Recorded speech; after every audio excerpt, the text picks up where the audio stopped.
Mesdames, Messieurs, je vous demande d'accueillir Monsieur Arnaud Benedetti, Monsieur Alexandre Jardin et Monsieur Stéphane Rosès.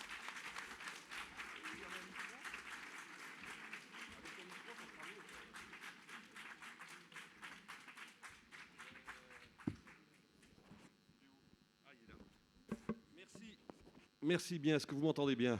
Parfaitement. Merci Stéphane. Tu peux t'asseoir. Alexandre aussi, vous pouvez vous asseoir.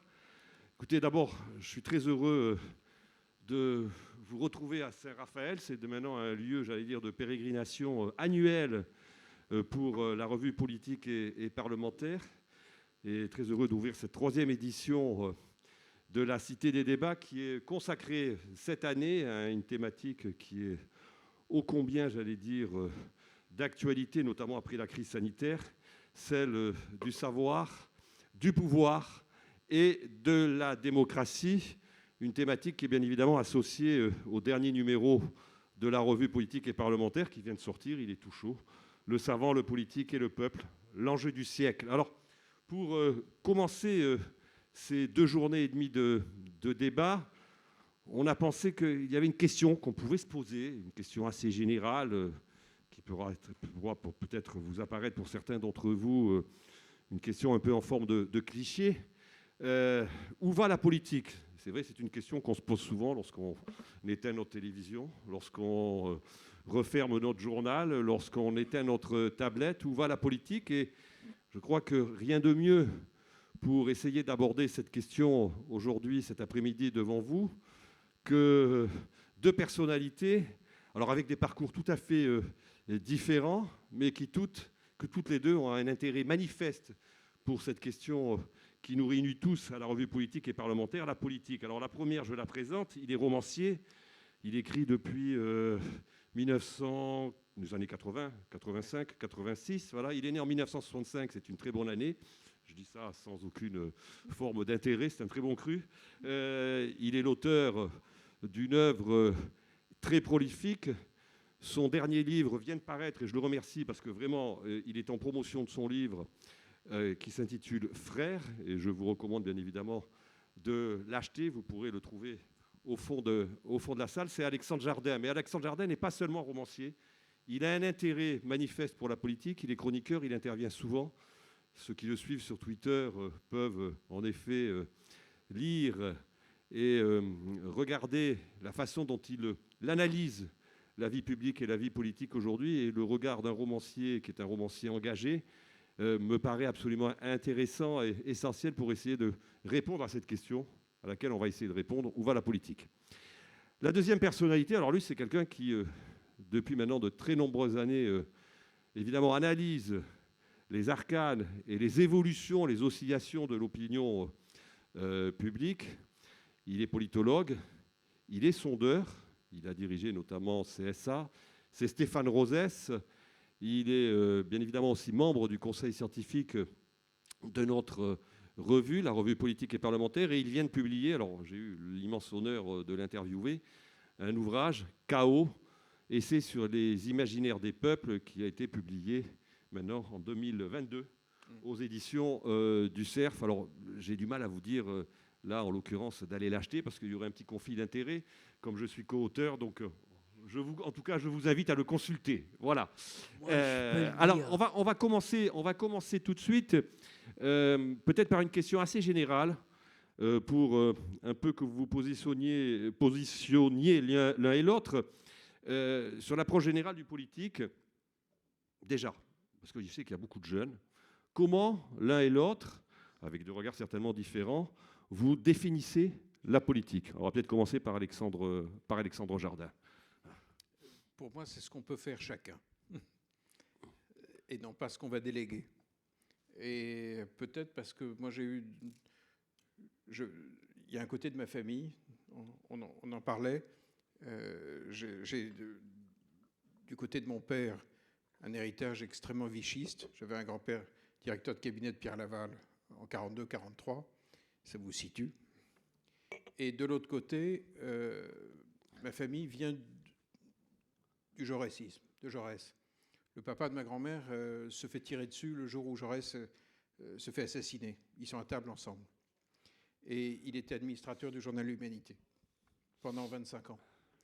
Et cette tradition politique définissait le socialisme comme une action. C'était des mutualistes qui créaient des mutuelles, qui créaient des systèmes de vacances sociales, des boulangeries sociales. Et il n'était pas question d'être à gauche sans rien faire. Donc ça passait par l'action. Et donc pour moi, le champ politique, ce n'est pas le bulletin de vote. Ça ne se résume pas au bulletin de vote. C'est qu'est-ce que chacun on peut faire pour réparer la société quand elle ne fonctionne pas. Et c'est ce que j'ai appliqué depuis 20 ans. C'est l'engagement pour essayer de fabriquer et concret. Des solutions, des programmes associatifs, des entreprises, des mutuelles. Comment on peut ne rien attendre d'en haut, se bouger le cul. Et par exemple, il y a un programme qui est pour moi une action politique fondamentale qu'on a construit depuis 20 ans qui s'appelle Lire et faire lire. On embarque les retraités français dans les écoles maternelles et primaires pour transmettre le plaisir de la lecture, pour aider l'école à réussir. On parie sur le lien intergénérationnel. Aujourd'hui, on a presque 20 000 bénévoles. On fait lire 750 000 enfants par an. Pour moi, ça vaut beaucoup de réformes bidons qui passeront devant le Parlement. Parce que c'est effectif et les gens se prennent en main et ils le font dans leur commune. Voilà. Pour moi, le champ politique, c'est ça. Merci Alexandre Jardin. Surtout que la lecture est un défi aujourd'hui. Oui. Et lire, c'est quasiment un acte politique aujourd'hui, presque. C'est devenu un acte politique, d'une certaine manière. Oui, bien sûr. Bien sûr, oui, tout à fait. Stéphane. Bon, la politique, c'est un peu notre passion. On est rassemblés là pour 3 jours déjà, ce vendredi après-midi. Alors, de façon générale, vous le savez, la politique, c'est la façon dont on organise la vie de la cité, la vie d'un pays. Mais en France, ce qui nous tient ensemble, c'est vraiment la politique. Alors vous me direz, il faut préciser les choses. Si on interroge les Français, si nous-mêmes on avait des choses à dire sur le personnel politique ou la classe politique, on serait évidemment très critique. Donc il faut distinguer la politique, la vie politique telle qu'elle se déroule sous nos yeux ou auquel on peut participer chacun, et le politique. C'est ce qui nous tient ensemble. Alexandre, quand tu dis avec Arnaud la défense du livre, de la littérature, c'est politique, ça veut dire, j'imagine, que dans votre esprit, derrière le livre, derrière la littérature, la poésie, le théâtre, il y a ce qui nous tient ensemble, c'est-à-dire des formes d'us et coutumes. Et en France, la politique, c'est une construction, parce que dès le départ, il y a des Celtes, des Latins, des Germains, et que pour faire la France pendant des siècles, il a fallu, au travers des arts, de la culture, de l'État, de la politique, construire des motifs de disputes communes ou des motifs de récits communs. Et donc, vraiment, les Français ne peuvent pas se passer de politique. Et même ceux qui ne vont pas voter, les abstentionnistes, ils le font pour des raisons politiques. C'est très différent des autres pays. Donc la politique, c'est vraiment, même si on n'a pas l'impression de faire de la politique, on fait de la politique, non seulement dans la vie associative, bien sûr, mais dans les engagements, au café. On passe des heures à table pour se socialiser. On ne connaît pas quelqu'un, mais au fond, très vite, on va vouloir s'assurer qu'on a à faire quelque chose ensemble. Alors juste, on va revenir sur ce sujet de cette façon très française de concevoir le politique. Je sais que Stéphane, ça fait partie notamment de l'approche qui est la vôtre. Vous considérez qu'il y a une singularité française du politique, mais moi, il y a aussi une singularité française dans le politique, dans la relation avec la littérature. Je voudrais revenir quelques instants là-dessus. Est-ce que vous n'avez pas aujourd'hui, finalement, Alexandre Jardin, le sentiment que ce qui a construit quand même la culture politique française républicaine, c'était d'abord des hommes politiques qui avaient, je parle bien évidemment des principaux leaders, une très forte culture littéraire? Est-ce qu'aujourd'hui, peut-être, est-ce que ce qui manque le plus, d'une certaine façon, quand on fait le constat, et notamment parfois la défiance qui existe, est-ce que c'est peut-être cette absence aujourd'hui de culture littéraire chez un certain nombre de responsables politiques? Est-ce que, pour aller plus vite à l'essentiel, est-ce que la politique ne s'est pas finalement trop technocratisée? Oui, mais le problème, c'est que le milieu littéraire aussi s'est dégagé. Ah. C'est-à-dire qu'au fond, il a évolué comme l'ensemble des élites françaises, qui se sont déconnectées. Un romancier français du 19e siècle, ça prend en charge la nation. Ça écrit Les Misérables, ça écrit Zola, ça prend en charge le corps social. Ça parle au peuple, ça écrit sur le peuple, ça le romance, ça lui donne une narration. Et puis progressivement, on a ce mécanisme de déconnexion qui fait qu'en réalité, c'est le 5e et le 6e arrondissement de Paris qui publient. Et qui publient une littérature de plus en plus autocentrée parisienne. Et ça se fait, au fond, c'est le même mouvement que la déconnexion des élites politiques. On retrouve à peu près la même chose en littérature. Il y a assez peu de romanciers, ça existe, hein, mais assez peu de romanciers et de romanciers français qui parlent réellement à la nation. C'est quasiment sorti du logiciel éditorial. Mais c'est très symptomatique de notre pays. Donc avant de se dire que les élites politiques ne bouquinent plus, il y a un vrai problème du côté des écrivains. Et vous localiseriez le basculement à peu près à partir de quelle période? Je dirais qu'à partir du moment où on a commencé à croire en France qu'un écrivain engagé, ça signait une pétition, c'est qu'on était mort. L'après-guerre. C'est-à-dire, l'engagement, c'est pas signer une pétition. L'engagement, d'abord, c'est l'engagement concret. Ou concret, ou avec des romans qui vont vers le concret, qui évoquent, qui romancent le concret. Alors que vous avez tous en tête, vous avez appris à l'école que le romancier engagé, au fond, avait une posture. Et ça n'a rien à voir, s'occuper des classes populaires et prendre une posture. Ça n'a rien à voir. Et au fond, ça a commencé à glisser après la guerre. Un type comme Zola va au peuple, écrit pour le peuple. Nos romanciers engagés de l'après-guerre ne le connaissent plus. Ils sont à Saint-Germain. Donc, ce mécanisme, au fond, s'est mis en route de lente déconnexion de l'ensemble de nos élites, y compris littéraires, et on y est aujourd'hui. Où tout le monde sait qu'il y a un mécanisme de déconnexion absolument fou. Mais donc, vous avez la même chose en littérature. Et c'est pour ça que je me sens jamais à l'aise quand on parle d'écrivains engagés. Parce que quand vous avez utilisé cette expression, tout le monde entendait, tiens, le type doit signer des pétitions. C'est exactement l'inverse pour moi. Je me sens engagé parce que je construis des programmes qui fonctionnent sur le territoire. Et je dis bien sur l'ensemble du territoire, pas dans le 5e arrondissement. Mais pour moi, ce n'est pas du tout la même chose. C'est pas du tout de même. Il n'y a pas une différence de degré, il y a une différence de nature. Et quand je discute avec des copains écrivains, j'essaye de plus en plus de les amener à participer à des œuvres effectives. Nous devons retrouver le sens du peuple. Sinon, on va produire une culture déconnectée et on sera co-responsable de quelque chose qui est très malsain, quoi.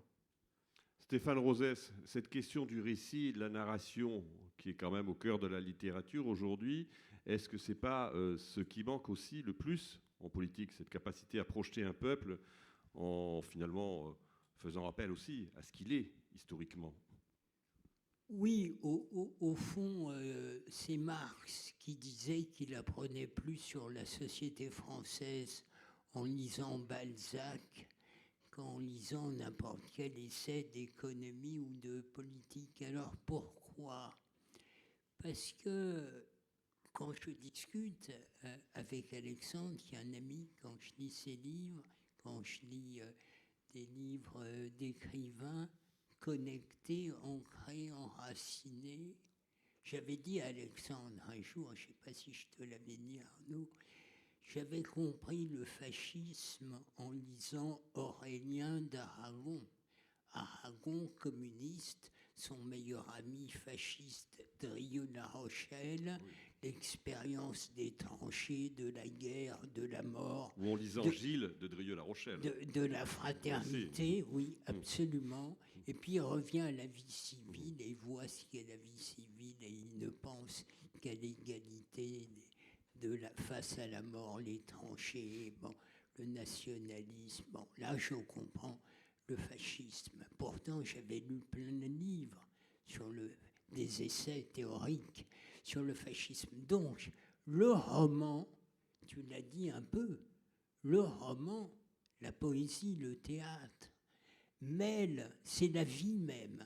C'est pas des idées, c'est l'articulation entre les émotions et la pensée, entre l'acte dans la vie et la projection politique. Il n'y a que le roman, le théâtre, la poésie qui permettent de faire comprendre le mouvement même de la vie, beaucoup plus qu'un essai, même l'essai remarquable qu'on a fait ensemble, qu'il faut lire, bien sûr, mais la littérature, c'est ça. Il y a des personnages dans des épopées historiques, il y a un début, un milieu, une fin. Pour répondre directement à ta question, Arnaud, un récit, c'est dire où on est, où on va aller, ça s'adosse à un passé qu'on peut appeler roman national, qui n'est pas l'histoire, qui est la façon dont la mémoire politique va sédimenter l'histoire. C'est pas pareil. Mais au fond, c'est quoi un récit national? C'est la politique. C'est nos gouvernants ou des hommes politiques qui disent voilà où on est et voilà où je veux amener la France et les Français. Voilà ce qu'on va construire ensemble. On n'entend plus ça. Alors on va y revenir. On entend, voilà. Et donc, tu as raison. On va y revenir. Attends, une seconde, Arnaud. Quand j'étais jeune, c'est-à-dire il y a un certain temps, il y avait des émissions, une émission télé qui s'appelait Questions à domicile. Ah oui, et tous les hommes politiques laissaient traîner.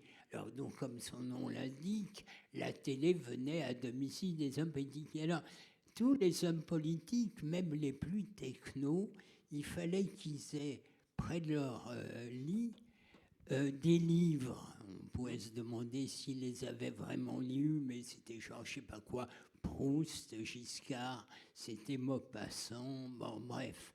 Maintenant, nos présidents de la République, la chose symbolique qu'ils peuvent faire, c'est d'inviter des youtubeurs à l'Élysée faire des galipettes. Donc, voilà en quoi la littérature, c'est au fond... Il me semble que même sur la photo officielle d'un président de la République actuelle, il me semble qu'il y a la Pléiade avec l'œuvre d'André Gide. Oui, tu as raison, mais comme par ailleurs, le président qu'on connaît un peu dit que selon les moments où il n'y a pas de culture française, bon, c'est vrai que parmi les présidents récents, Emmanuel Macron est le plus cultivé. Mais on ne l'entend pas dire, voilà où je veux amener la France, voilà ce qu'on va faire ensemble. On l'entend dire, il faut gérer le quotidien, les contraintes et faites-moi confiance. Alors juste, je voudrais revenir sur cette question du récit. Aujourd'hui quand même, et je me tourne vers Alexandre Jardin et tu répondras après, aujourd'hui, bon, ce qui est évident, c'est que quand même les conditions d'exercice du politique ont considérablement évolué, se sont transformées avec la globalisation, la mondialisation, etc. etc. Est-ce que justement, le contexte qui est le nôtre aujourd'hui fait que le politique tel qu'on pouvait le penser à travers l'État-nation, en France et ailleurs, mais surtout en France, avec cette vision très volontariste, c'est-à-dire d'un pouvoir politique qui va construire la nation. Je veux dire, est-ce qu'aujourd'hui, ce n'est pas finalement une vision de la politique qui est, d'une certaine manière, totalement bousculée par un monde qui a considérablement changé, où la globalisation, finalement, finit par transformer la relation aux politiques et la façon de faire de la politique? En d'autres termes, est-ce que les politiques ont encore le pouvoir de faire? Il va bien falloir qu'ils le reprennent, d'une manière ou d'une autre. Et parce que une des raisons pour lesquelles je t'ai dit oui, c'est que je voulais vous poser une question. On ne s'est pas paxé. Oui. On est très amis, mais Oui. non, parce que j'ai entendu dire que c'était à la mode maintenant de faire des déclarations de mariage en public, bon, ni paxé, ni marié. Mais pour notre échange. Je ne peux pas vous marier, je ne suis pas maire. Hein. Mais c'est une question centrale, ça. Est-ce que le politique est encore du politique? Voilà. Est-ce que, au fond, est-ce que ça a le moindre pouvoir sur la réalité? Est-ce que la technocratie gouverne entièrement, que ce soit la française ou l'européenne? J'observe que quand notre ministre de l'économie se fixe un objectif au printemps de baisse de 5% par ministère de la dépense, il y a une révolte de la technocratie qui le ramène à 1,5. Il y a une révolte interne de Bercy contre le politique, sans que le français s'en soit rendu compte. Mais le chiffre est passé de 5 à 1,5. Les chefs de bureau ont pris le pouvoir. Et le pouvoir financier. Et ça se lit comme ça dans le prochain projet de loi de finances. Mais tout ça aboutit à un effondrement des participations, à une augmentation des extrêmes, à des votes successifs qui sont des votes contre. C'est-à-dire que tout ça ne contribue pas à renforcer la légitimité de la parole politique. Mais ce que je trouve passionnant dans ce que nous allons vivre dans les mois à venir, c'est que quand vous parlez avec les maires en France, quasiment tous savent parfaitement qu'il y aura une révolte. Tous. Les maires ruraux, les maires de banlieue, les maires de villes moyennes. En réalité, ce qu'on ne sait pas, c'est par où l'étincelle va partir. À quel moment ça va partir? Ce qu'on a vécu au mois de juin, quand il y a eu 5 ou 6 jours où ça a vraiment brûlé, et on ne savait pas comment ça allait s'arrêter, ça a coûté 1 milliard à la collectivité, il y a eu 900 personnels des forces de l'ordre blessés. Tout le monde sait très bien que c'était la Xème révolte. Or, depuis des années, comment l'État réagit lorsque le pays occupe les ronds-points, met des bonnets rouges, etc., etc. Ça se termine toujours par un chèque. La puissance publique lâche de l'argent. Ça, c'est le grand schéma français depuis. Au fond, le système ne marche plus dans quasiment tous les secteurs, met le pays à l'arrêt, et ça se révolte, et on paye. Il faut rappeler que la France vient d'emprunter 283 milliards d'euros sur les marchés. Hein. Voilà. Ouais. Or, justement, la prochaine fois, ça n'est plus possible. Pour la première fois dans notre histoire contemporaine, il va y avoir une révolte. Je ne sais pas par quel bout elle partira. Le politique ne pourra plus payer parce que nous avons 3 000 milliards de dettes et qu'on a une structure de dette qui est très exposée aux variations des taux et que les taux sont passés à 4 points. Ils sont passés de 1 à 4. Et surtout qu'on ne maîtrise pas notre dette, contrairement à d'autres pays. Voilà, on ne Notamment détient pas l'Italie, notre dette. entre Donc autres. on est complètement dans la main des marchés internationaux. Donc la prochaine fois, quel que soit le Premier ministre, la Première ministre, on ne pourra pas payer. Et je vous donne une petite indication. Là, vous avez tous entendu parler de l'État qui proposait 100 € pour la prime pour les voitures, et vous savez bien ce que le peuple en pense. Bon. On est dans l'absolument grotesque. Donc on est démunis, on n'a plus nos munitions traditionnelles. Donc comment collectivement on va sortir du de la prochaine tempête sans aborder les questions de fond.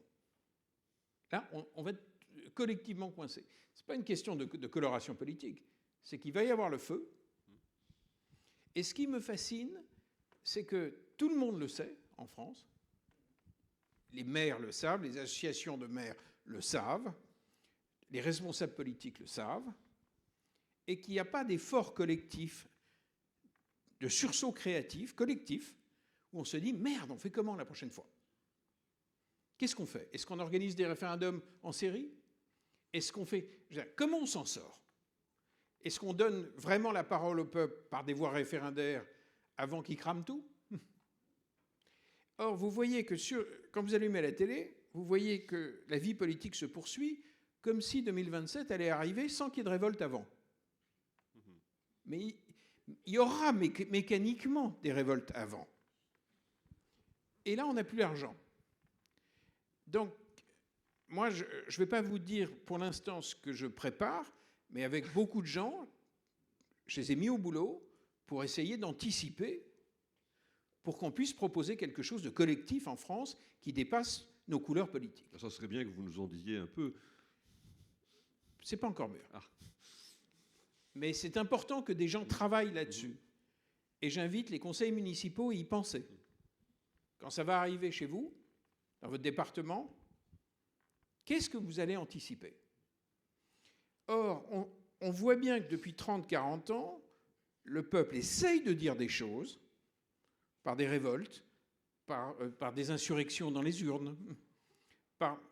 Et on voit bien qu'il y a une sorte de résistance, quoi. Il y a des sujets dont il a le droit de parler, d'autres dont il n'a pas le droit de parler. Je vous interromps 30 secondes. Est-ce que ce n'est pas une singularité française? Parce que quand on regarde quand même l'histoire de France, c'est très souvent une incapacité à un moment donné à se transformer et à dépasser les difficultés. Et ça finit, in fine, toujours dans la rue. Bon, c'est 89, c'est même 1958 d'une certaine manière. On n'est pas un grand peuple de culture démocratique. C'est le moins qu'on puisse dire. Donc on a des bouchons. Et les bouchons, à un moment, pètent. Bon. Mais là, qu'on le veuille ou non, ça va arriver. J'ai discuté récemment avec des maires de banlieue de la région parisienne. Ils le savent tous. Mais ils le savent tous. Donc, qu'est-ce qu'on va imaginer au prochain coup? Vous allez être devant vos télés, vous allez allumer, vous allez voir que est-ce que c'est les ronds-points? Est-ce que c'est les banlieues? Est-ce que c'est les campagnes? Est-ce que c'est le monde paysan? Est-ce que... J'en sais rien. Personne n'en sait rien. Est-ce que c'est la hausse du prix de l'essence? Parce que la ruralité ne va plus pouvoir se déplacer. Elle ne pourra plus. Donc, en fait, on arrive vers les points de blocage. La fin du bouclier tarifaire pour l'électricité, est-ce que ça veut dire qu'à partir de janvier, ça tape dans le mur? En fait, on va se retrouver devant des vrais blocages. Or, je ne fais aucun procès d'intention aux gens qui gouvernent. Ce sont des systèmes qui sont plus puissants qu'eux.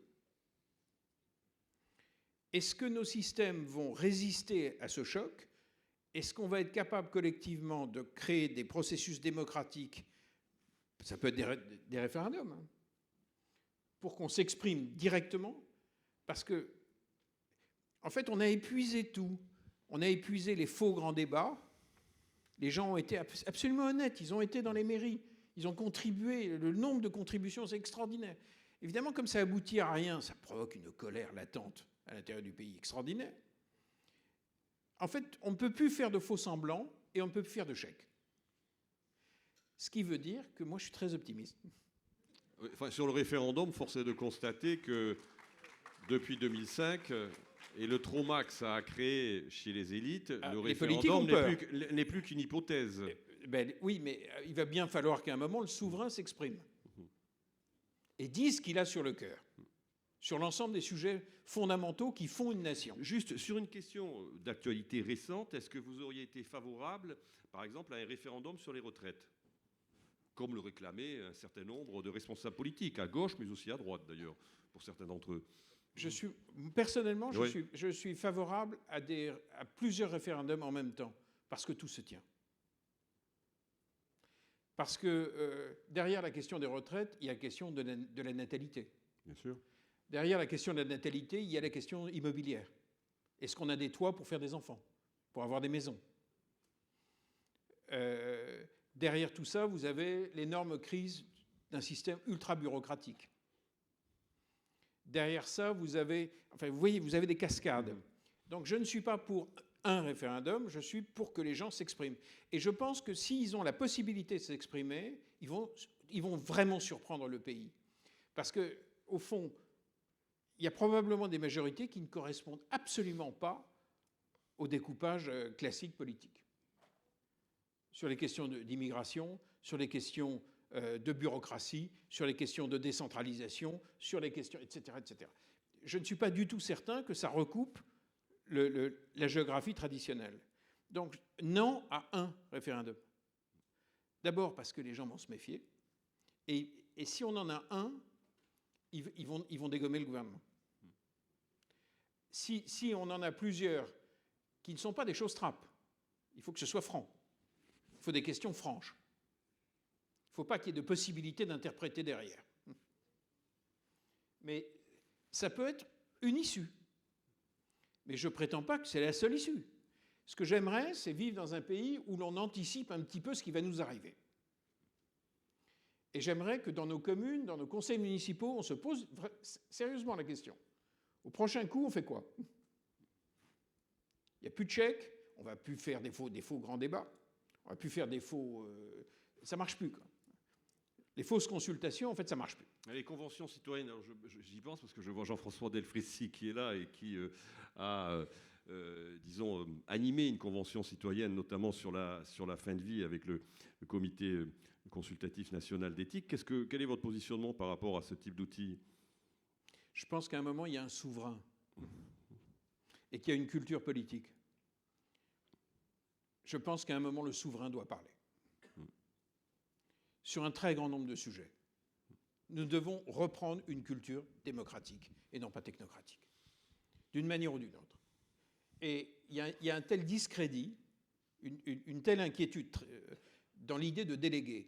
Moi, j'ai été très proche de la naissance de la révolte sur les ronds-points. Ce qui s'exprimait le plus violemment, c'était le refus de faire confiance à quelqu'un, le refus d'envoyer un délégué à Paris. C'était absolument impossible. Et quand on faisait des réunions à Paris, quand ils revenaient sur les ronds-points, ils se faisaient lyncher. C'est-à-dire que le pays veut s'exprimer directement. On l'a trop berné, et il a surtout eu trop le sentiment qu'à chaque élection, il vote pour quelqu'un. Bon. En général, il vote contre, ce qui confère, j'allais dire, un pouvoir spirituel. Mais oui, un pouvoir spirituel modéré. Quand vous êtes issu d'un vote contre, vous êtes issu d'un vote contre. Mais le problème, c'est que ce n'est pas le dernier président, c'est que ça en fait des votes contre. Oui. Bon. Donc, à un moment, il va bien falloir qu'on revienne à des sources démocratiques puissantes, réaffirmant la souveraineté de ce peuple. Voilà, c'est foncièrement ce que je pense. Et de toute façon, on va être obligé. On suit le cours de votre pensée et je vais faire réagir Stéphane. Mais avant de faire réagir Stéphane sur, en effet, cette question de la souveraineté à laquelle il est très attaché, la question de la dette. Moi, je me souviens quand on a eu ces échanges dans ce livre, vous faites la comparaison, par exemple, dans la relation, par exemple, à la dette entre l'Allemagne et la France. Est-ce que cette question de la dette aujourd'hui, en France, elle n'est pas d'une certaine manière déniée, comme le dit Alexandre Jardin, parce que dans notre culture, dans notre imaginaire, pour reprendre votre notion d'imaginaire, la question de la dette ne se pose pas parce que l'État a un rôle spécifique. Oui, effectivement, tout se tient dans un peuple. La façon de voir, la façon de ressentir, de penser, de concevoir l'économie, de travailler, de guerroyer, de se déployer sur les réseaux sociaux, de rechercher, de créer. Et la dette, c'est le même mot en allemand pour dire dette et culpabilité, Schuld. Parce que les Allemands, depuis la guerre de 30 ans et des paysans, tiennent ensemble dans le respect de disciplines religieuse, Luther, discipline militaire, ça va jusqu'au nazisme, et à partir de 1945, discipline économique, l'ordolibéralisme. Et pour les Allemands qui ne redoutent qu'une chose, c'est que les Allemands s'entretuent, comme lors de la guerre de 30 ans et des paysans. Tout doit être équilibré. Or, la dette, c'est le déséquilibre. Chez nous, en France, c'est l'inverse. C'est l'inverse. La France s'est constituée autour de l'État pour rassembler les fameux Celtes latins germains. L'État a précédé la nation et donc la dette, c'est la preuve que l'État, au travers de la dette souveraine, tient la nation. Et donc les Français, la dette, bon, c'est pas un sujet, symboliquement, c'est pas un sujet. Alors effectivement, tu as parlé des Gilets jaunes, tu as fait partie des gens qui ont accompagné, réfléchi avec les Gilets jaunes. Mais le président Macron, les Gilets jaunes soutenus par les 2/3 des Français, nonobstant les violences que tout le monde condamnait. Mais le président Macron ne fait pas refluer le mouvement des Gilets jaunes et le soutien des Français massifs aux Gilets jaunes quand il lâche les 15 milliards. Pourtant, tu as raison, il les lâche.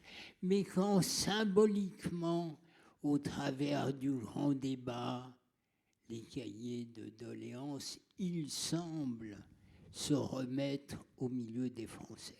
Si nous sommes les plus pessimistes au monde, ce n'est pas pour des raisons économiques et sociales. La France, quoique son modèle soit dégradé, son modèle social, fait encore des envieux à l'étranger, pas seulement en Italie, en Espagne, en Grèce, mais en Angleterre et maintenant en Allemagne. Donc la raison de notre pessimisme record dans le monde, c'est ce que tu disais, c'est que l'État, le sommet de l'État et le président élu par la nation arrivent au sommet d'un État dont la politique accompagne des gouvernances néolibérales enclavées dans l'Union européenne qui correspond à l'imaginaire allemand, mais le contraire de l'imaginaire français. L'imaginaire français, c'est on construit l'avenir au travers de disputes politiques communes. Oui, et ce que nous dit les Français l'État, ont quand même voté oui à Maastricht en 1992. à un demi-point Un peu, près, un tu peu. as raison. Pourquoi ? Tu as raison.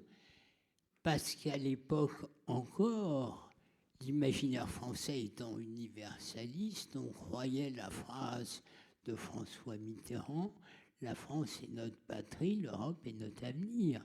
Mais quand arrive ensuite le traité constitutionnel européen, les Français commencent à comprendre que oui, ils sont pro-européens, mais l'Union européenne détruit l'Europe. L'Europe est sortie de l'histoire au travers notamment de la guerre en Ukraine. Tout se décide à Washington, à Pékin, à Moscou.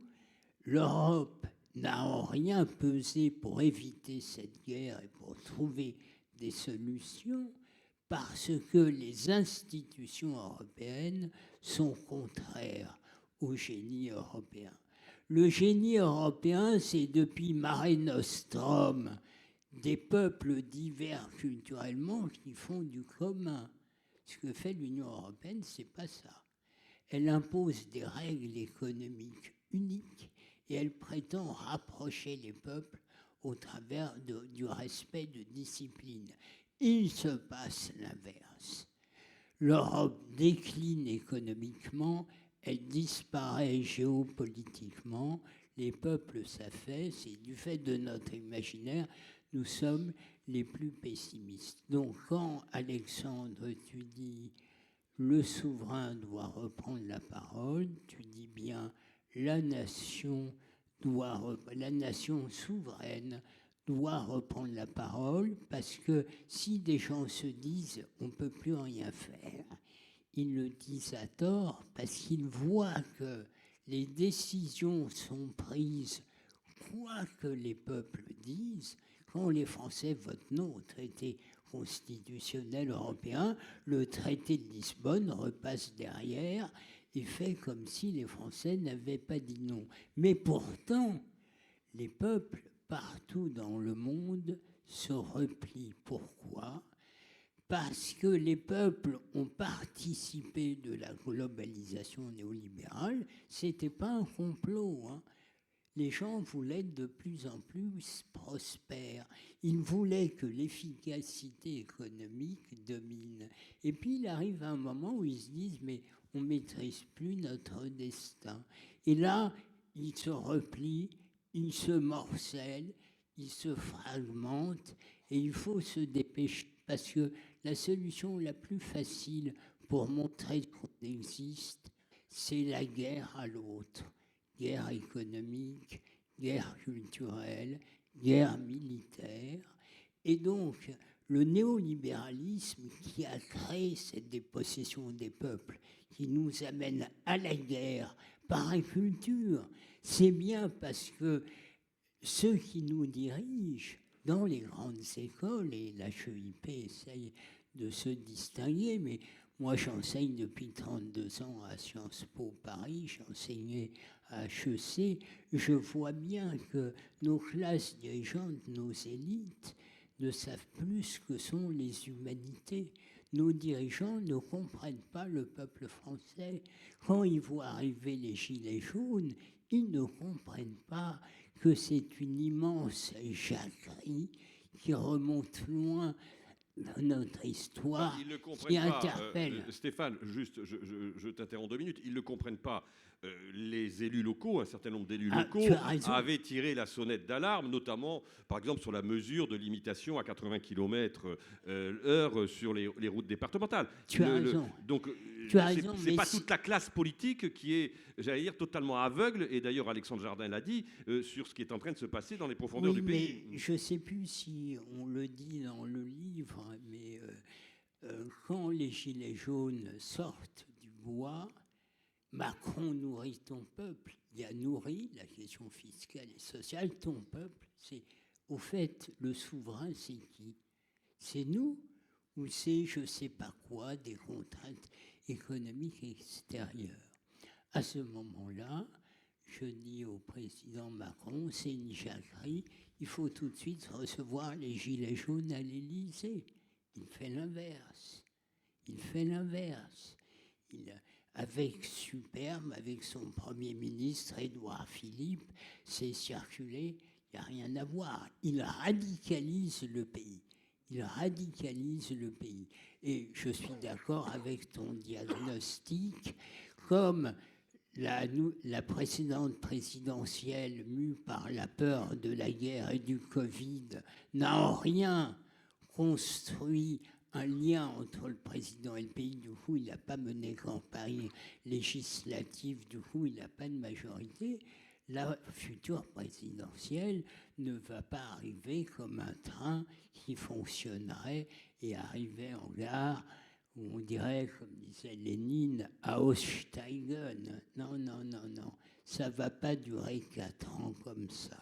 Et donc, il faut trouver les moyens pour remettre l'État au service de la nation, de son imaginaire, de ses intérêts. Sinon, on va aux catastrophes. Bon, là, on voit à peu près, vous avez planté l'un et l'autre le décor. On ne peut pas dire que vous ayez une vision très, très pessimiste, très optimiste, pardon, de la façon dont les choses sont en train non, on va s'en sortir. Justement, on va, voilà, on va s'en sortir. revenir aux solutions possibles. Mais avec quand même une question, sur la question de la souveraineté. Vous dites, la souveraineté, en effet, aujourd'hui, il faut revenir aux souverains, il faut revenir au peuple d'une certaine manière.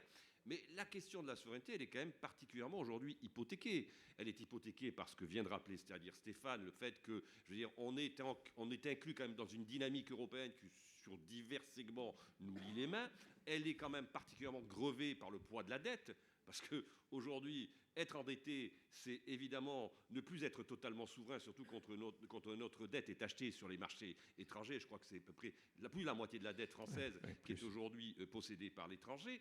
Donc comment on fait dans des conditions de telles contraintes pour pouvoir, d'une certaine manière, récupérer notre souveraineté? Je veux bien que le référendum soit un outil tout à fait louable et intéressant, notamment pour recréer du lien au moins citoyen, mais est-ce que c'est suffisant pour, à un moment donné, créer les conditions d'une reprise en main de notre destin? J'en reviens aux questions multiples. Si vous posez une seule question, non. Si vous posez un éventail de questions, oui.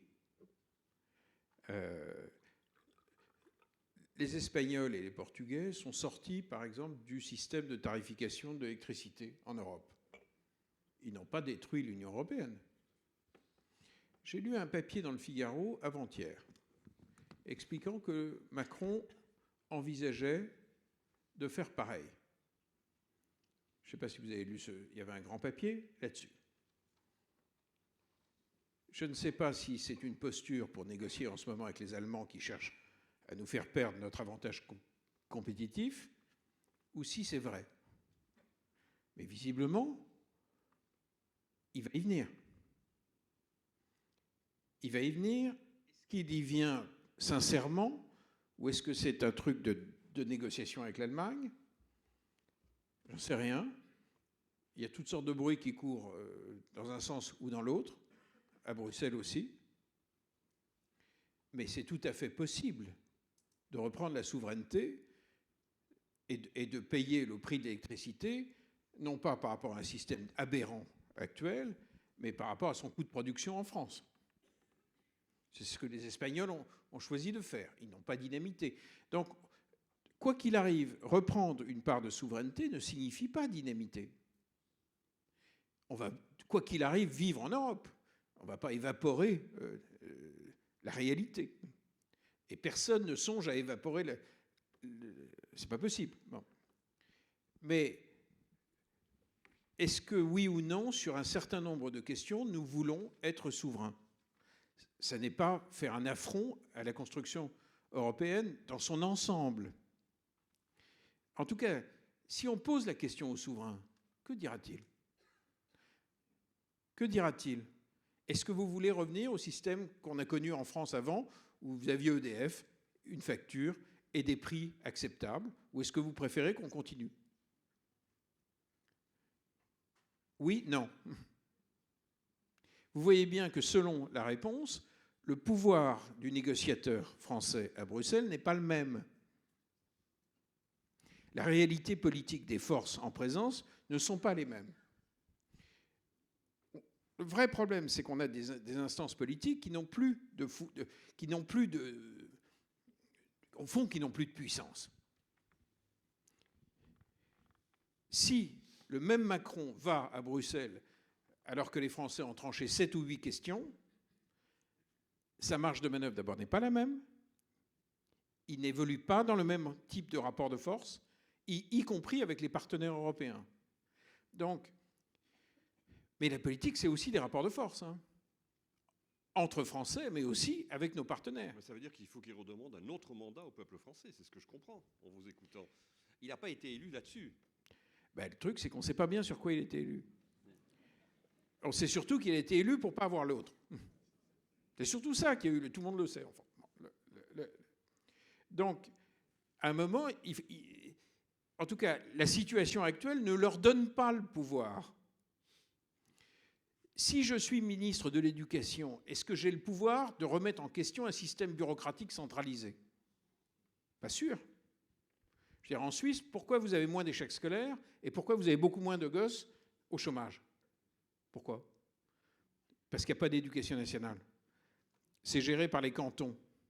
Donc c'est géré par du politique qui, s'il ne fait pas le boulot, se fait virer. Le recteur en France, il est viré par personne. Ou par son maître. Mais le peuple n'a aucun pouvoir, avec son bulletin de vote, sur son éducation.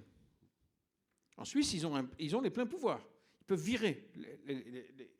Donc, évidemment, vous n'avez pas la même porosité entre la demande sociale et les institutions. Et puis, en Suisse, ils ont la capacité référendaire. Eh oui. Or, que disaient les gens sur les ronds-points? On ne veut plus filer un mandat pendant 5 ans et s'évaporer pendant 5 ans. Au fond, c'était ça ce qu'ils disaient. Est-ce que les Suisses seraient tellement plus géniaux que nous pour que nous, on ne soit pas capable de maîtriser notre destin? C'est une vraie question. Mais plutôt que d'y répondre en l'air, je préférais que le souverain réponde. Et je ne sais pas bien. L'intérêt des grandes campagnes référendaires, c'est qu'on discute, c'est qu'on s'engueule, c'est que la dispute française a lieu. Et au fond, sur toutes ces questions, ce sont des questions complexes, des questions légitimes, et au fond, à peu près tous les points de vue ont une forme de noblesse. Mais à un moment, il faut trancher, c'est-à-dire revenir à une culture démocratique. Je ne dis pas, on est en démocratie, mais une culture démocratique, c'est autre chose.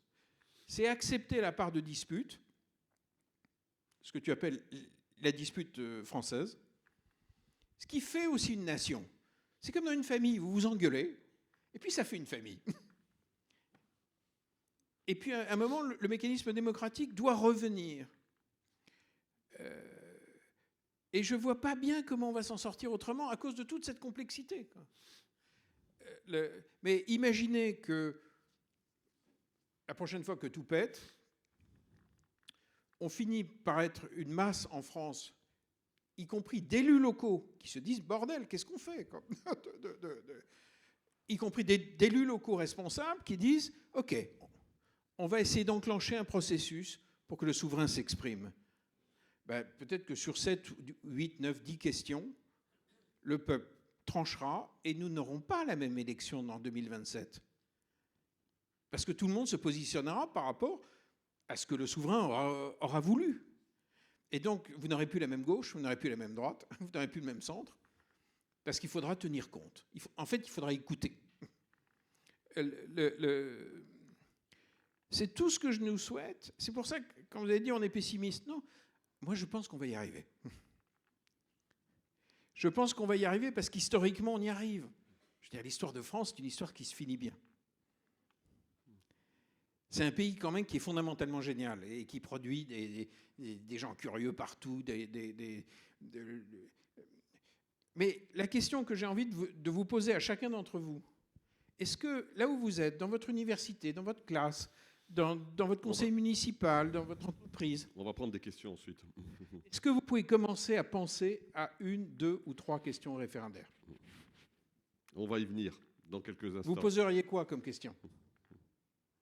Comme putain de question pour que le pays dise ce qu'il a sur le ventre. Alors on va peut-être poser déjà la question à Stéphane Rosès. Qu'est-ce qu'il poserait comme question? Mais de manière très concrète et très pratique. Voilà. C'est qu'est-ce qui doit, en dernier ressort, décider? Est-ce le Parlement national ou est-ce les institutions européennes?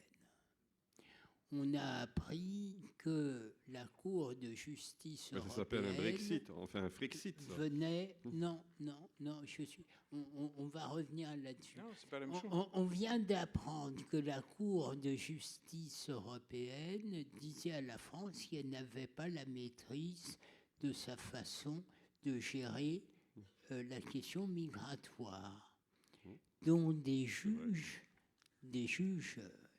ministre Isabelle Rome, magistrate, mais elle est magistrate parmi nous en France. Là, des juges européens qui sortent de je ne sais pas où disent à la France, c'est comme ça que vous allez vous occuper des migrants illégaux. Mais qui a décidé ça? Qui a décidé ça? Le peuple est souverain, les représentants du peuple est souverain. La technostructure, elle sort de nulle part. Donc pour moi, pour répondre concrètement à ta question, pour moi, la condition de la souveraineté populaire, c'est-à-dire la prise des citoyens que nous sommes sur nos gouvernants, c'est une dispute politique commune qui à un moment est tranchée par nos gouvernants au travers de l'élection et de l'exercice du pouvoir. Mais pour qu'il y ait dispute commune, il faut que la dispute s'encastre dans le commun, et il y a une condition, c'est la souveraineté nationale. Il n'y a pas de démocratie sans souveraineté nationale. C'est dans la déclaration des droits de l'homme et du citoyen, et c'est dans nos constitutions. Les révolutionnaires et les constitutionnels sont très clairs. Pas de démocratie sans souveraineté nationale. Donc il faut que nos dirigeants en France défendent les intérêts du peuple français. Nous sommes le seul pays au monde dont les dirigeants pensent qu'ils se légitiment s'ils arrivent à faire de la pédagogie aux Français, voire en forçant la volonté des Français. Les Polonais, les Hongrois et d'autres, les Espagnols donnent l'exemple. Leurs dirigeants défendent les intérêts de leur ce sont pays. des régimes qui sont Les d'abord... Polonais, Ce sont des régimes parlementaires. Hein. les Polonais viennent de décider, pour des raisons agricoles et céréalières, que non, les Allemands tordent le bras à l'Union européenne en matière énergétique pour défendre leur intérêt compétitif en prétendant que le nucléaire ne serait pas une énergie décarbonée. Donc c'est une question de volonté politique. Que faisaient nos gouvernants une fois élus? Le soir même, ils allaient à Berlin porter leur lettre de créance économique. Si l'Europe est en crise, c'est parce que nos dirigeants n'ont pas tenu leur rôle, qui est de faire de la politique. La crise de l'Europe est une crise politique, une crise de compréhension de ce qu'est le génie européen, de méconnaissance culturelle de l'histoire de l'Europe. Et donc, il faut déjà que nos gouvernants fassent de la politique, établissent un rapport de force, ou bien il faut ressourcer la légitimité du pouvoir politique. Le pouvoir politique est légal, il a perdu sa légitimité. Le recours au 49.3 pendant le mouvement des retraites, alors que les partenaires sociaux et plus des 2/3 des Français... Le 49.3, c'est pas l'Europe, Stéphane. Alors, non, je te disais, il faut que le pouvoir relégitime sa relation avec les Français. Donc, soit Emmanuel Macron... Il faut une 6e République. Comme les autres dirigeants, il défend les intérêts du peuple français, de la nation, soit il ressource son pouvoir et sa légitimité au travers d'un référendum ou d'une dissolution. Sinon, nous allons aller vers une crise très grave. Alors justement, il nous reste une demi-heure. On a déjà beaucoup parlé. Et on a planté le décor et on voit déjà quelques solutions qui apparaissent. On va peut-être quand même maintenant poser des questions, enfin demander à la salle les questions. Alors on a des jeunes étudiants justement qui sont là et peut-être qu'ils vont finalement vous apporter votre réponse aux questions qu'il faudrait poser aux politiques pour que justement le souverain reprenne le pouvoir. Alors on va vous laisser... Allez-y Alexandre.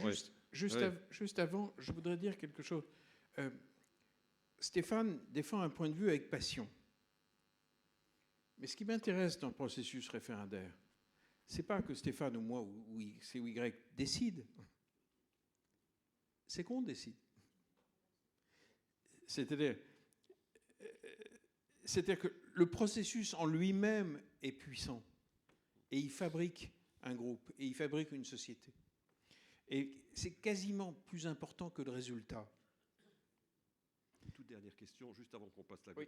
Pourquoi, selon vous, aujourd'hui, finalement, nos dirigeants ne recourent plus au référendum? Moi, je suis frappé par une chose, juste un petit constat, c'est qu'il y a 2 dirigeants qui ont finalement recouru au référendum sur la question européenne. Ce sont François Mitterrand d'un côté et Jacques Chirac de l'autre. Parce qu'ils ont senti qu'avec les traités que la France devait ratifier, ils touchaient vraisemblablement à un nerf sensible de la nation. Mais est-ce que ce n'est pas aussi une question de génération, in fine? Parce que ce sont finalement 2 hommes politiques, j'allais dire, qui sont nés avant la Seconde Guerre mondiale. Est-ce qu'il n'y a pas aussi cet aspect-là générationnel qui joue finalement dans le rapport aux politiques? La technocratisation s'est aggravée entre-temps. Elle s'est vraiment aggravée.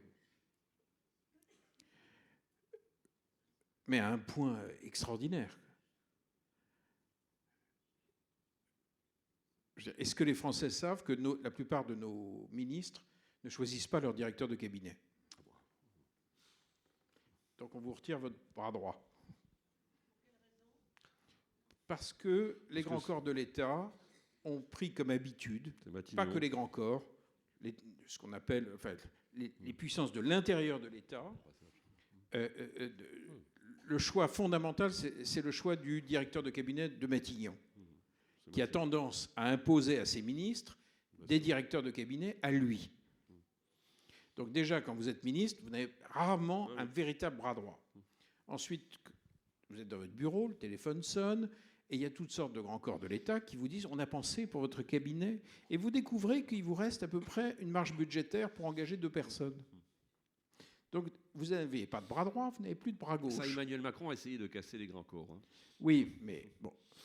Ensuite, quand vous signez la moindre convention avec un ministère, aucune date de paiement n'est respectée puisque le pouvoir financier n'est pas dans les mains du ministre.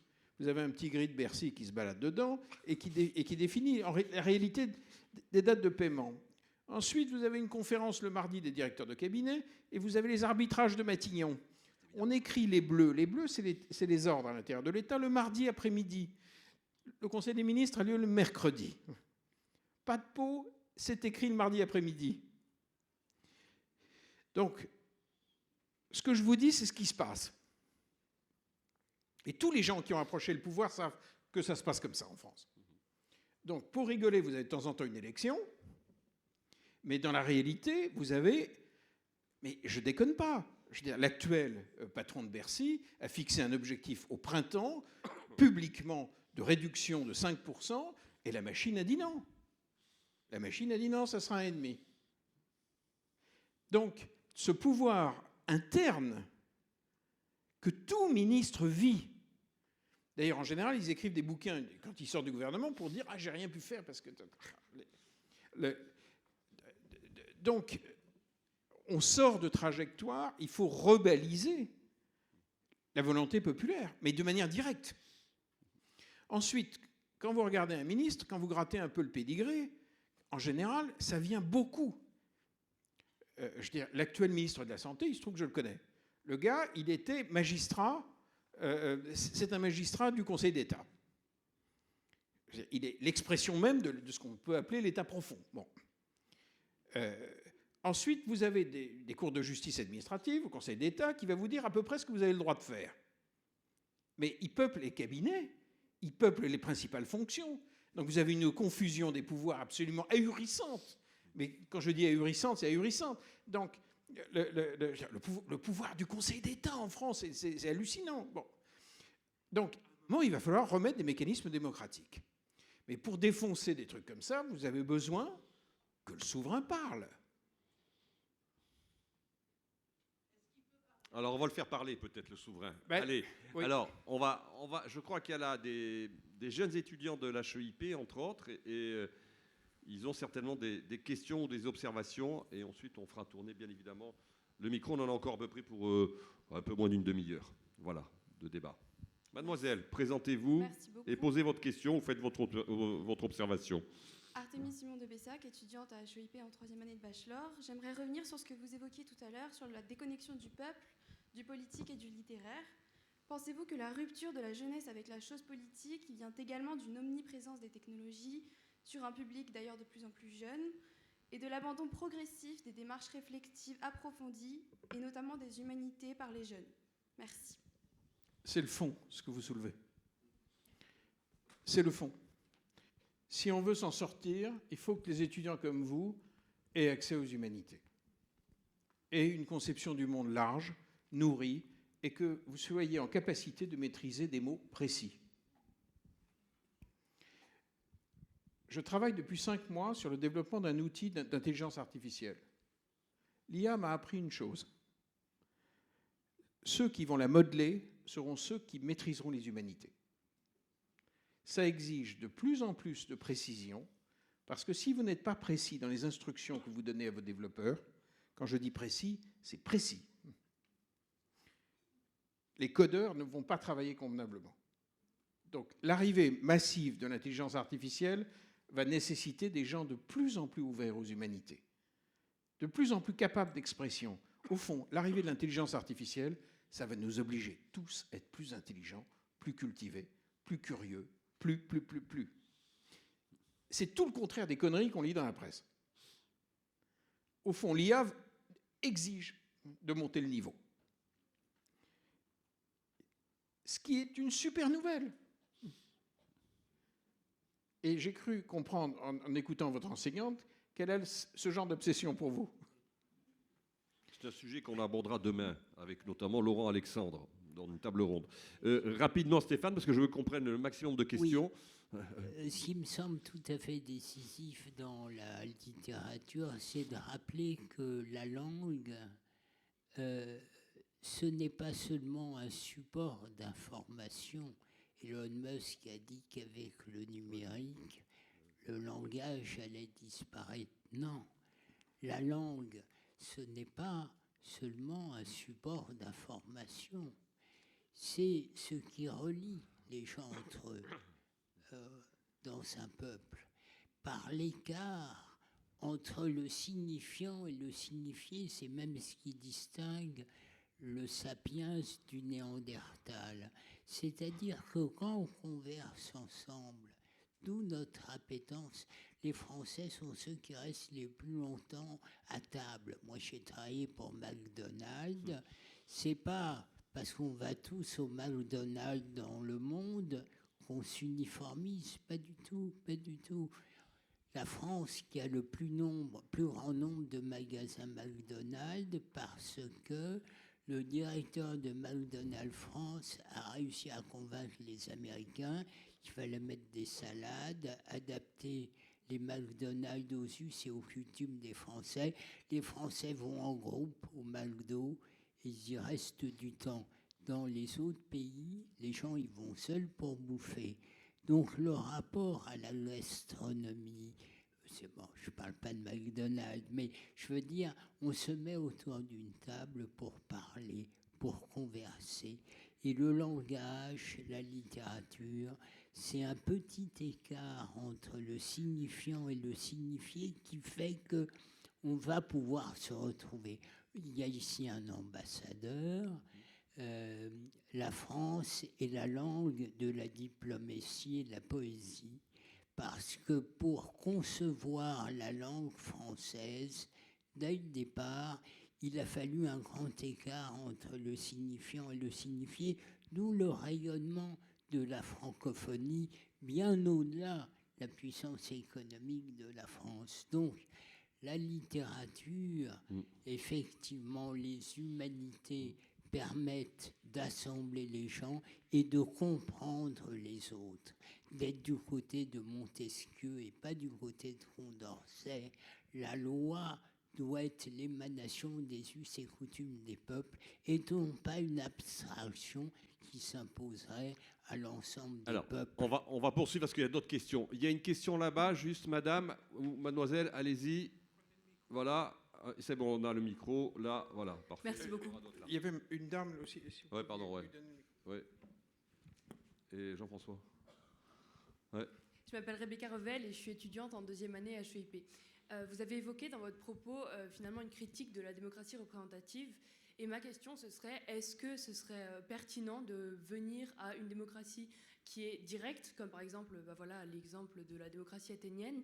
Et si oui, dans quelle mesure est-ce que ça pourrait se mettre en place? Merci. Stéphane, des réponses synthétiques moi, pour qu'on ait le maximum de questions. Voilà. J'ai peut-être pas été précis me concernant. Je n'ai pas fait une critique de la démocratie représentative. J'ai dit qu'aujourd'hui, nous n'étions plus en démocratie.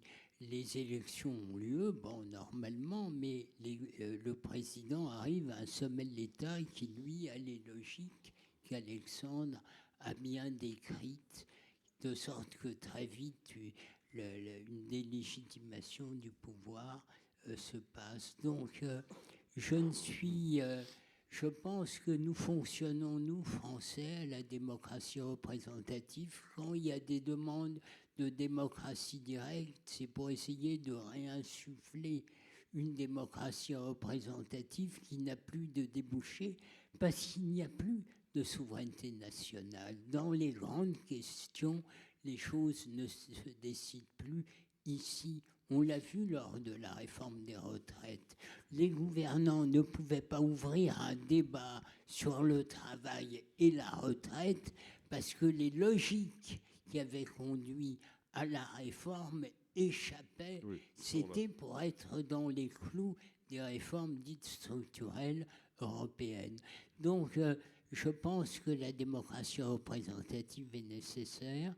Je ne suis pas un tenant de la 6e République.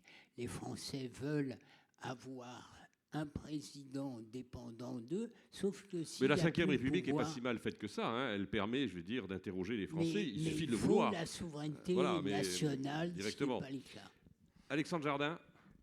Il y a une différence considérable entre le fait que le prince le décide ou que le peuple le décide. Ah oui, ça c'est un autre sujet, en effet. Et c'est donc, essentiel même. Ouais. Oui, il y a une petite Ouais, différence. Bien sûr, bien sûr.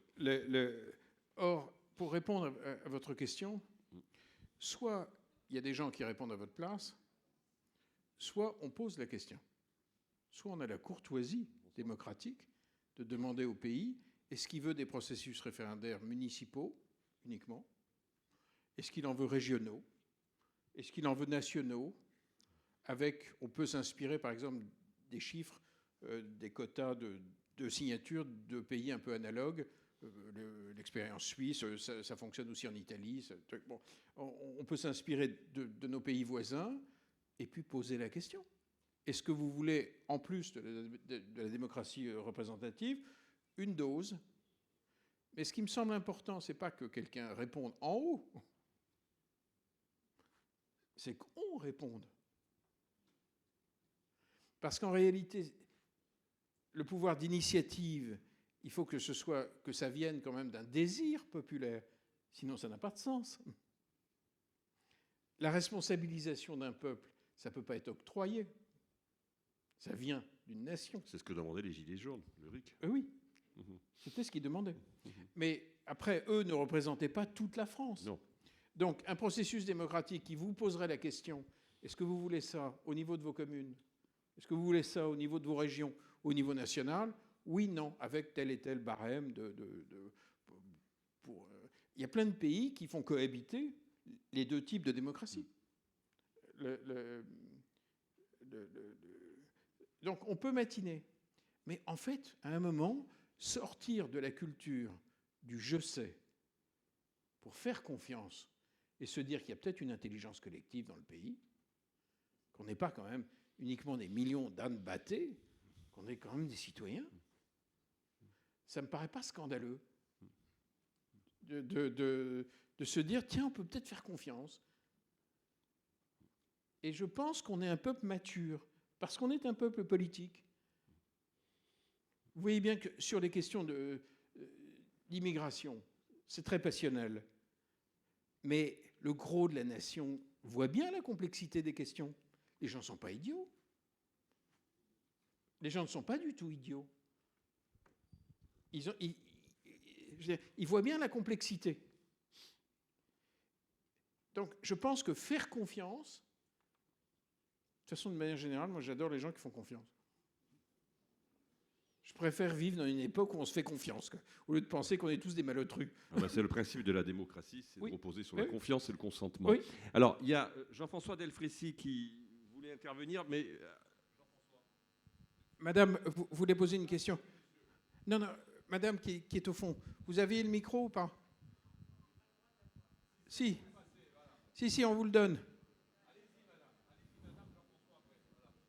Monsieur Delfrécy, en plus j'ai une question à vous poser en direct. Je me suis fait piquer pour le tétanos et machin polio. Là, ça fait 10 jours que j'ai le bras gauche qui frétille. Je ne sais pas quoi faire.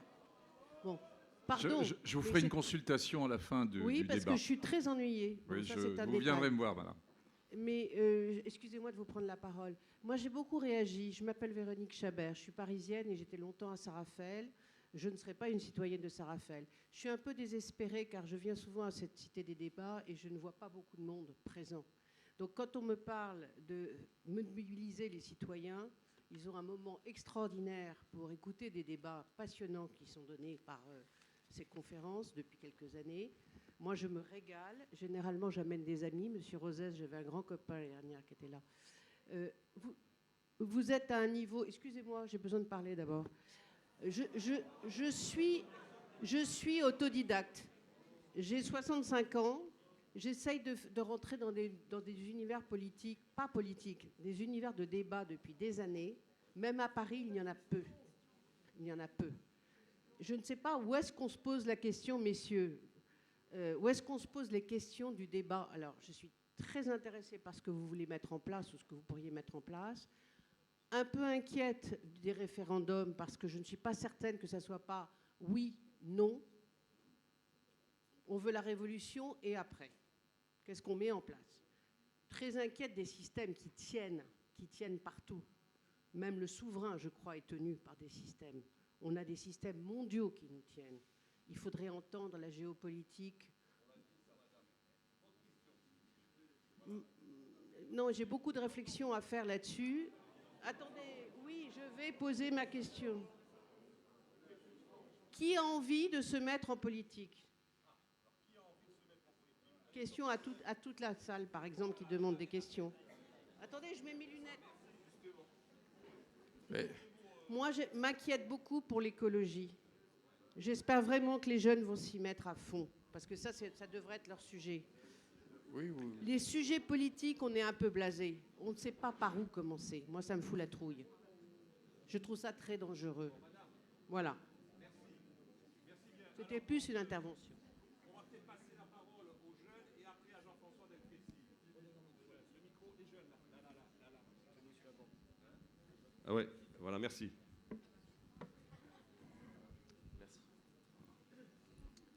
Merci beaucoup, messieurs. Bonjour, je m'appelle Victor Nicotorini et je suis étudiant en Bachelor 3 à HEIP.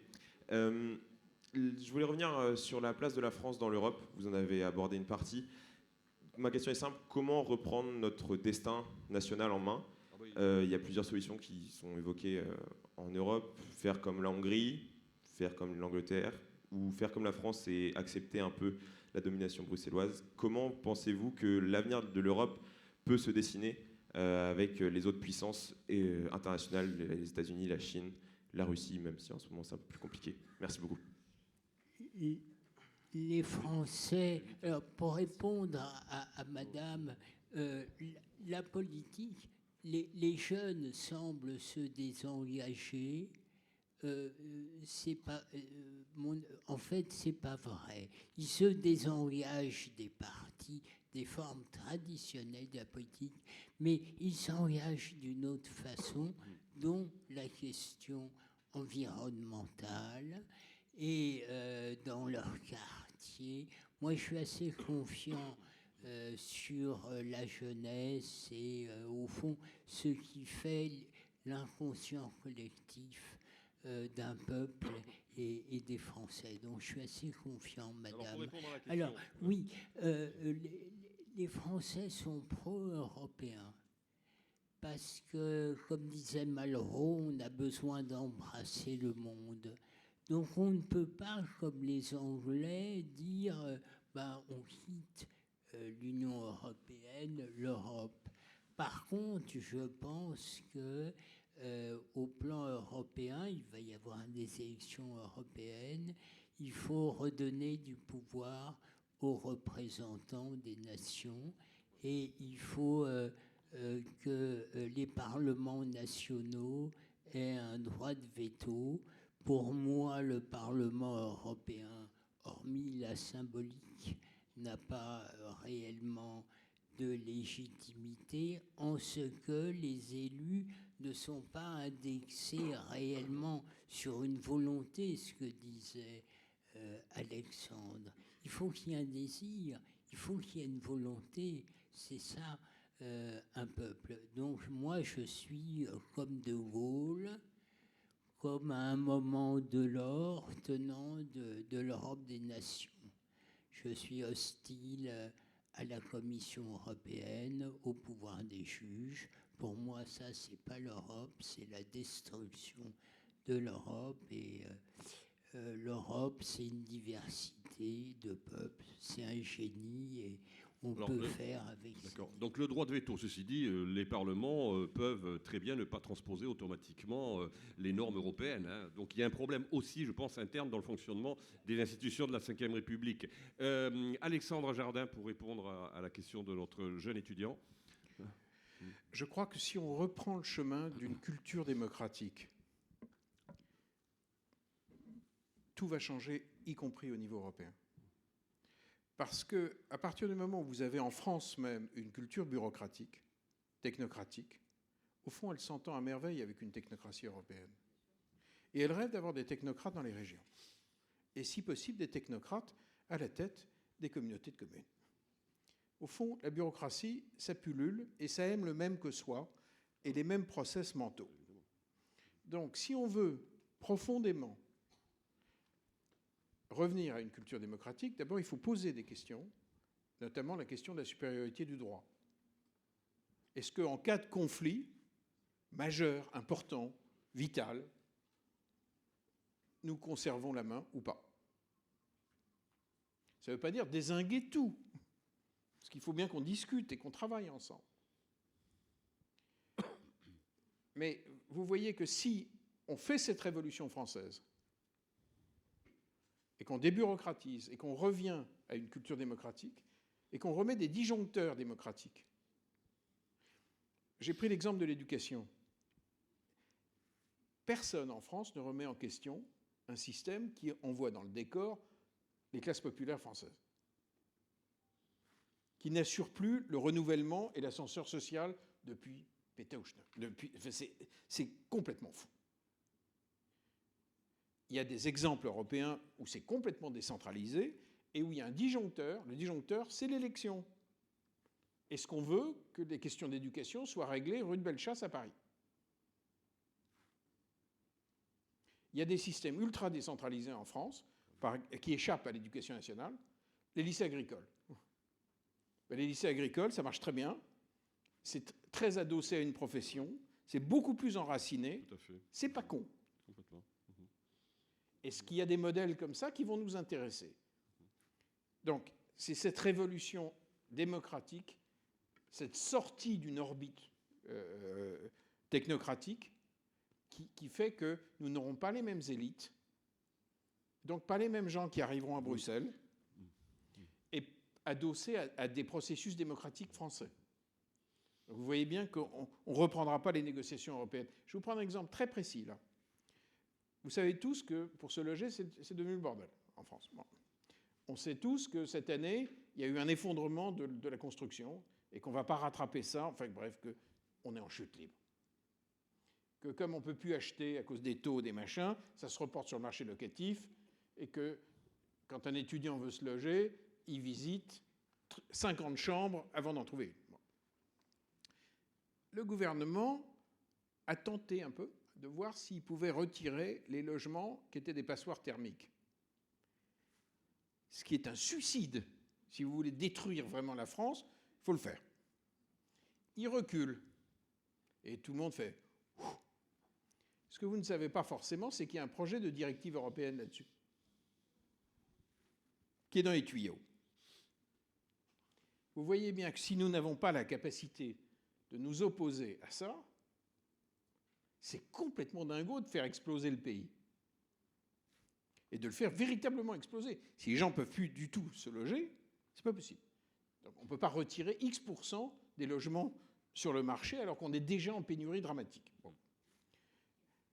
Donc, bien sûr que ce qu'il évoque, notre pouvoir démocratique doit pouvoir trancher pour que, typiquement, ce genre de directive européenne ne voit jamais le jour chez nous. J'ai pris un exemple très, très précis. Mais je pense que le nœud, c'est au fond ce que disaient les Gilets jaunes, les premiers, dans la première version, quand ils parlaient du RIC. Ils voulaient des processus démocratiques. Les gens le disaient comme ils pouvaient, dans leur langage, mais ils voulaient être partie prenante.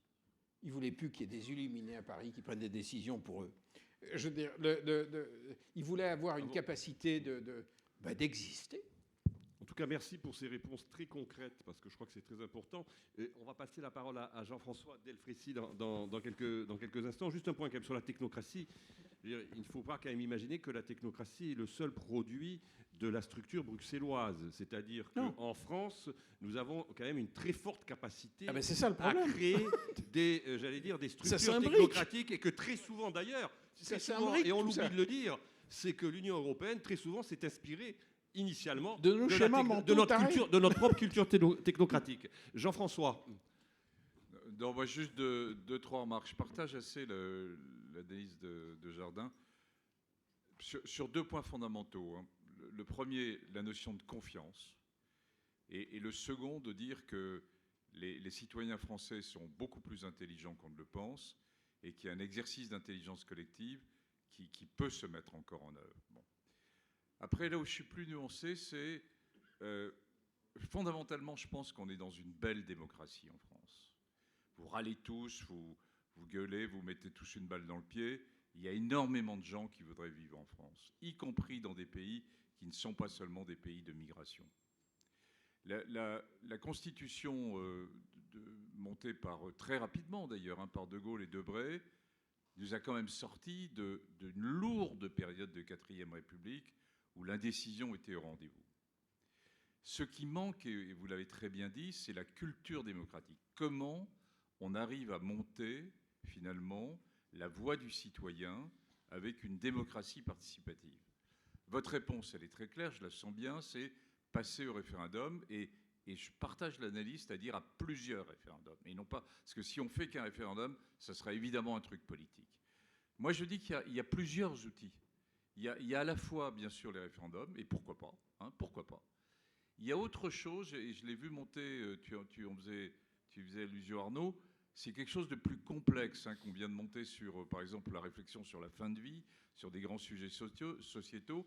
C'est comment d'abord on part de la science, on part de faits, c'est-à-dire que la science dit ce qu'elle sait, et on n'écoute pas seulement le politique qui croit savoir ce que dit la science, on écoute les scientifiques. Et puis ensuite, on a un débat, des débats, et la construction avec une convention citoyenne. Et je ne sais pas où ça va aboutir là, avec la fin de vie. Ça va être un fiasco total avec la convention sur le climat. Là, j'espère que ça va déboucher sur quelque chose de relativement cohérent. Et s'il ne faut pas l'opposer à la démocratie, je dirais, classique, on a élu des gens, c'est eux qui doivent faire les lois, et je n'ai aucun doute là-dessus.